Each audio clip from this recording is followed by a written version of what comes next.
I mean, this is very reflective of how I approach problem solving, at least when I'm, if I'm working on a ticket and I'm not sure how to do something, it's typically my first port of call is to Google.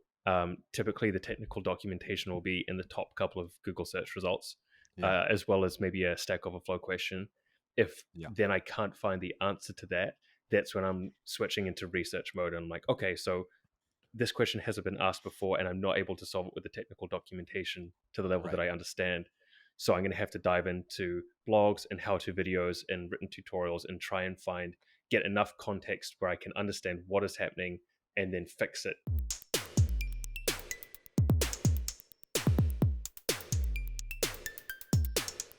Hello, everybody. Welcome back to the Stack Overflow podcast, a place to discuss all things software and technology.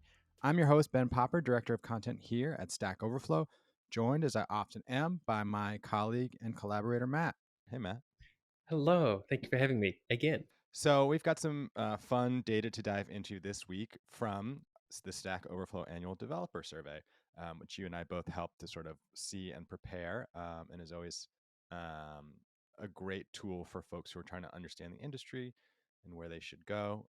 73,000 developers from 180 countries spent 15 minutes each answering the questions. So first of all, thank you to everybody in the community out there who took some time to help us with this. I guess the top two things that jumped out to me, which are trends we've seen before, but just I think pushed forward by the pandemic in the last 2 years, was a 10% jump in how many folks are learning online as opposed to through going to a traditional institution or I guess books and other methods. So increasingly people moving online to learn coding. And then that nearly 85% of the organizations represented in the survey have some remote workers, which I can't recall if we have the data to say how big of a jump that is. Maybe I'll look while we're talking, but the vast majority now. I'd be surprised if we did, because 3 years ago, remote work was something that was nowhere near as accessible as it is today, or something that was offered by anyone. So it would have been reflected in the 2021 survey. I don't know. We're gonna have to go back and look and see. Yeah, they are both available, by the way, the 2022 and the 2021. So if you did want to draw your own comparisons, that those surveys are both available for you to go and view. Yeah, I don't think we didn't style it like this. Here in this latest one, it says, "Are you fully remote, hybrid, full in person?"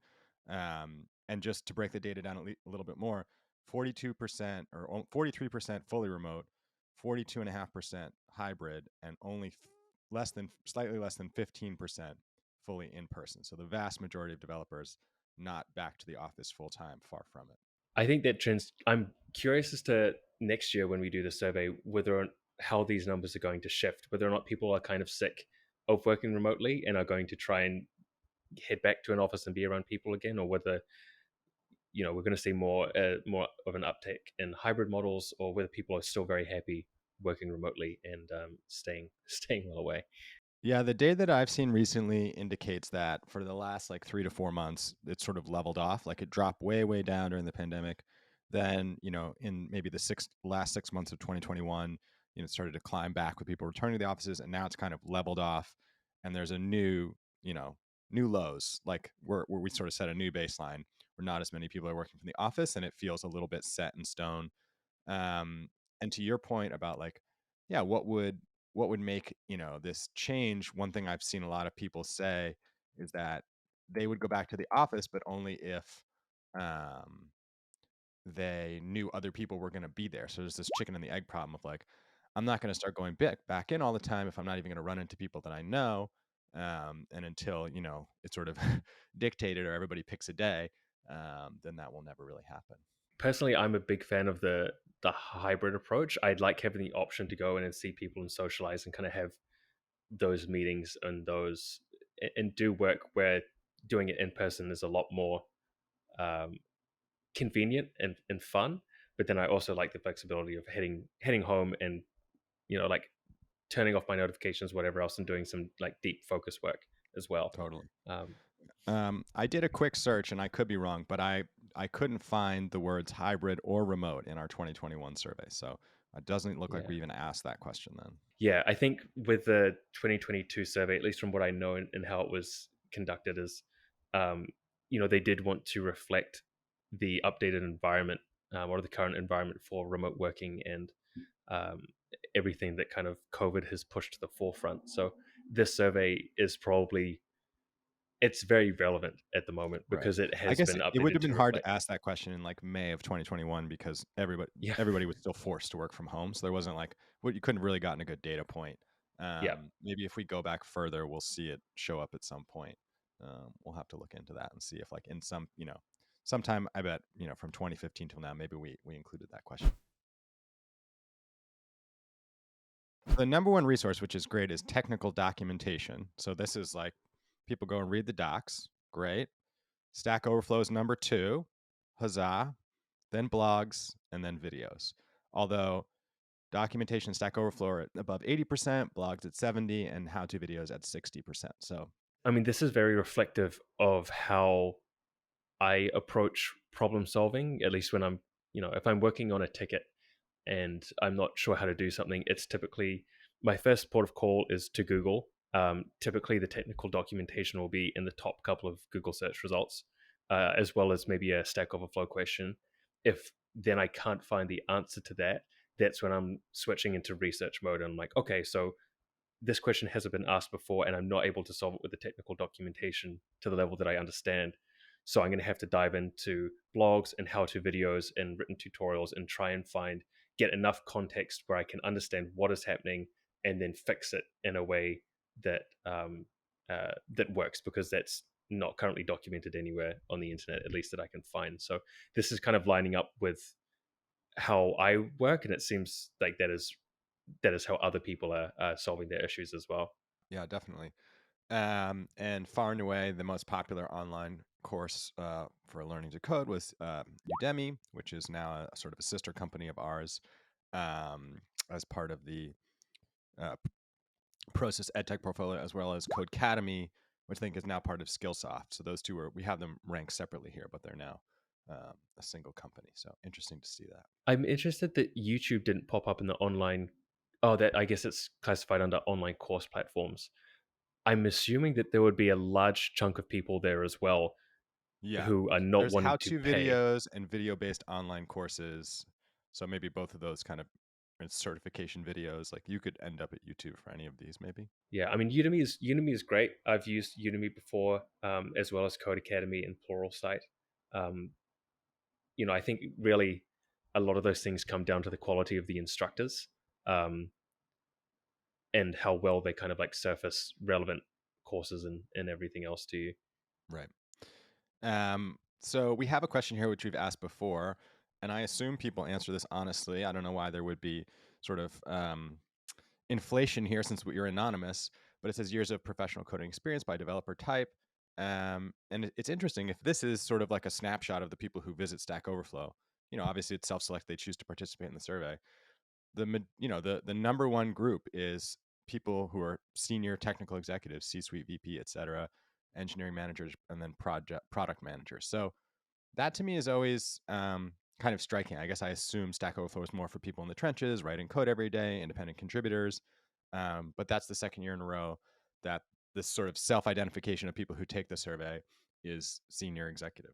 That's very, because I'm looking at the years of professional work experience under professional developers, and the largest uh, category here is most people have 1 to 4 years of experience. It's 31.45% of our answers of 30,000 responses. That means that 70% remaining is from people who have 5 years of experience or more. Oh, interesting. All right. Well, before we get down to that, because I'm still higher up in experience, where it says years coding, the largest category is 5 to 9, and then 10 to 14 is about equal to 1 to 4, and then years coding professionally, um, 1 to 4 is equal to 5 to 9, and then this third largest group is 10 to 14. So in this first set of responses, it seems like people are more in that 5 to 15 range, which tracks for me to become, if you've been working 5 to 10 years within a tech organization, you could certainly reach an executive level. The data doesn't really match up because now it says Yeah. independent contributor, people manager, and it's 84% independent contributor. So Mm. the people who fill the survey are both executives and independent contributors. So maybe that's what they are. Maybe they work at startups. I don't know. It is quite heartwarming to see that there's a lot of representation here for people who have been programming for 15 plus years. We've had a couple of responses of people who are programming for more than 40. Um, so that would be from the 80s onwards. They have seen some stuff. They've seen some stuff. Yeah, they've been through the ringer. It was very interesting. All right, cool. Well, yeah, I think that um, another thing that jumped out to me, obviously, and like kind of relates to the work you and I do, was the time spent searching for answers and solutions. Um, it seems like out of all respondents, half an hour to an hour a day was the most popular answer, with some saying they spend more, like an hour to 2 hours, and some 15 to 30 minutes. Even so, that to me is kind of like the thing that ties back to our mission as a company is like, what is Stack Overflow, the public platform, good for? And what is Stack Overflow for Teams, the product we sell? Like, is there a pain point we're really solving here? Is there sort of product market fit? And data like that, would indicate yes. Like, a large part of developers' time is still spent hunting down answers or trying to unpack a bug or an error. And so it's kind of, always affirming to see that kind of data, I guess, from our perspective. The majority of my time, like that's the thing I guess that kind of frustrates me about software development a little bit, is that you are constantly either putting out fires or coming up against kind of like compilation errors of some kind. So a lot of your job is actually trying to do something and fixing what, like, getting over the series of hurdles that you need to get to in order to get the thing working in the way that you intended. And so a lot of your job really is searching for answers on how to solve problems. And you know that's what Stack does. It helps you reduce that time and get to where you need to be a little bit faster. And just sort of getting back to a bigger conversation that's happening in the industry and in society.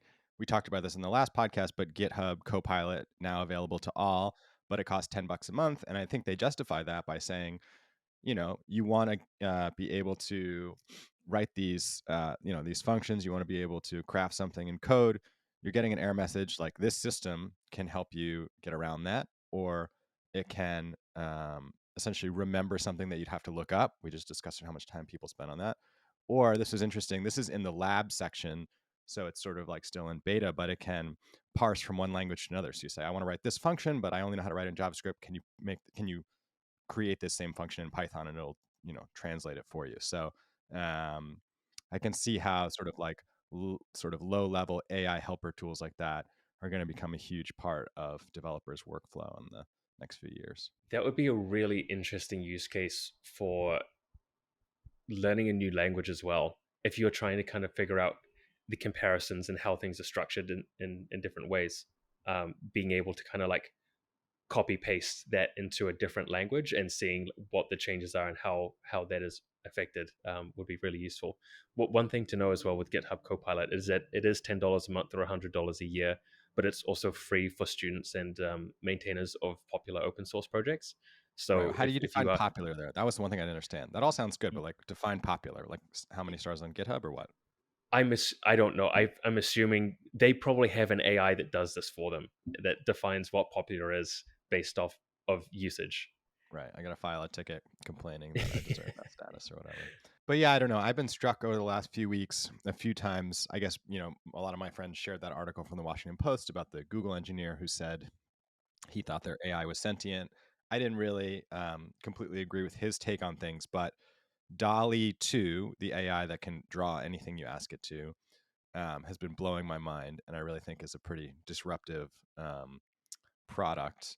And then there was a big New Yorker piece that just came out about a similar, AI system that can write poetry, which even to fans of certain poets, they just it's they you say, write this kind of poem about this subject in the style of this poet, and it produces something, and you show it to someone who knows that poet, and they think, well, where's I've never seen this one before. Like, is this from the archives? Like, is this undiscovered? Like, it's just so adept at mimicking the style.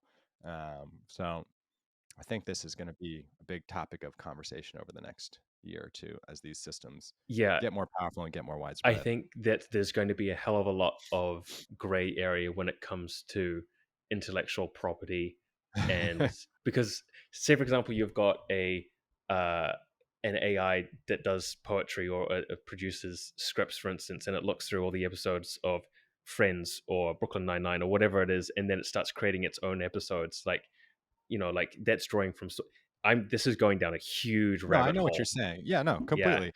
I mean, it's we'll have to figure it out, and the courts will have to figure it out. But if I'm a student of other television shows and I watch them all, and then I write a script, I'm not being charged. In music, it's very strict. Like if I borrow 7 notes in a row, I might have to, pay you a licensing fee or whatever. And then in art, you know, it's pretty tough. People will say your style is derivative, but actually, I saw yesterday I think it was Cosmopolitan, maybe somebody, the first magazine cover that was just a dolly generated, hey, make this, has been done. So, I don't think in that one, I don't know if they said, can you do it in the style of X, or they just said, show me, you know, uh, an astronaut walking on the moon in the style of Russian Impressionism or whatever. Um, but that, in the past, you would have paid somebody thousands, tens of thousands, hundreds of thousands of dollars to take the cover photo for that magazine. I mean, that's a, extremely lucrative piece of real estate. And now a piece of software is just spitting it out based on a five word prompt. the topic of whether or not AI will take our jobs is something that's coming up more and more often these days, and we're probably going to have conversations around this many, many times in the future. I'm kind of the opinion that it's going to suck up some employment opportunities for people.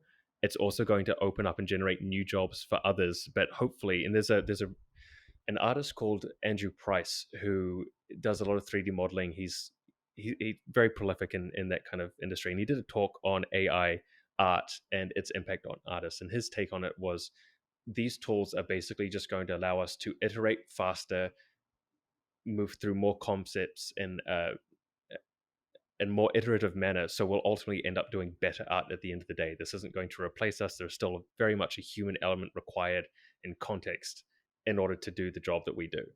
And I'm hoping that that stays the same way with things like this. So I guess a few other highlights I wanted to touch on here. We're actually going to have a piece on this, I think, coming up in the future. Not sure how soon. We added version control, a whole section on that. Not surprisingly, Git was far and away the top, but 17% of learners don't use that. So there's this other world representing, about a fifth of people who are doing something else. So I'm very curious to know what that is. If you listen to the show and you don't use Git, or maybe you use it for work, but you have something else you prefer on your own, send us an email or tweet at us and let us know. Are you looking at the version control systems, which has Git, SVN, Mercurial, and I don't use one? It says here, it was no surprise that Git was far and away the top version control system, especially among professionals. 17% of learners do not use a version control system at all. Um, and I guess I was curious, yeah, from the folks who use stuff outside of Git, like why? Like what? Yeah. Like that seems like a strong, like I've never met somebody who works at a large corporation that doesn't use Git. And so if you're not, like, is it because your company doesn't, because you feel, like it just doesn't fit your personal style? Like, and how do you take this really critical piece of, being a software developer at this point and work outside the box like that? I can talk to that a little bit because my first internship was actually at a healthcare company, and some of those, especially when it comes to healthcare, where everything is super regulated, security is of the utmost importance when you're dealing with like patient data and all that kind of thing. They typically run on very old software, and they did not use Git. They used SVN, um, which was it operates in a very different way than Git does, and nobody nobody enjoyed using it. It was very much um, a thorn in the thumb when it came to any kind of technology related thing. Um, so I'd be curious as to the use case, the current use cases for SVN and Mercurial and why people are using that. So yeah, like to your point, if anyone is using that, please write into the show. We would love to know whether or not you're working in an industry like healthcare that requires that and it's running on very old legacy systems or whatever other reason that might be. Yeah, you make a good point. I mean, maybe that decision was made at the corporate level and it really has nothing to do with the, the technical staff and their preference. There are politics at play when it comes to technology choice for sure. Okay, cool. And then the last thing I wanted to touch on, and Matt, obviously, if there's stuff that you think is interesting here, we'll dive into it, was the bit about returning to the same answer over and over again. I really want to have like a neuroscientist or somebody on the show to walk me through the sort of cost benefit analysis here of looking up the same thing 3 or 4 times a month versus just actually memorizing it for yourself through some mnemonic or through practice. Like, if my brain refuses to like learn this thing, um, am I better off saving that space for other things that I'm good at and not burning the cycles and having a bookmark? Or, is pushing through that frustration, that difficulty, and finally making it a piece of my, you know, my memory worthwhile? And I guess, like there are things, again, getting back to the AI, I've seen people tweet and joke about a lot. When they need the regex, they Google it and they end up at Stack Overflow. Now, Cassidy was saying there are certain things that she used to look up all the time. She just asks Copilot and it drops it in there for her. And so she can focus on the business logic and other things instead.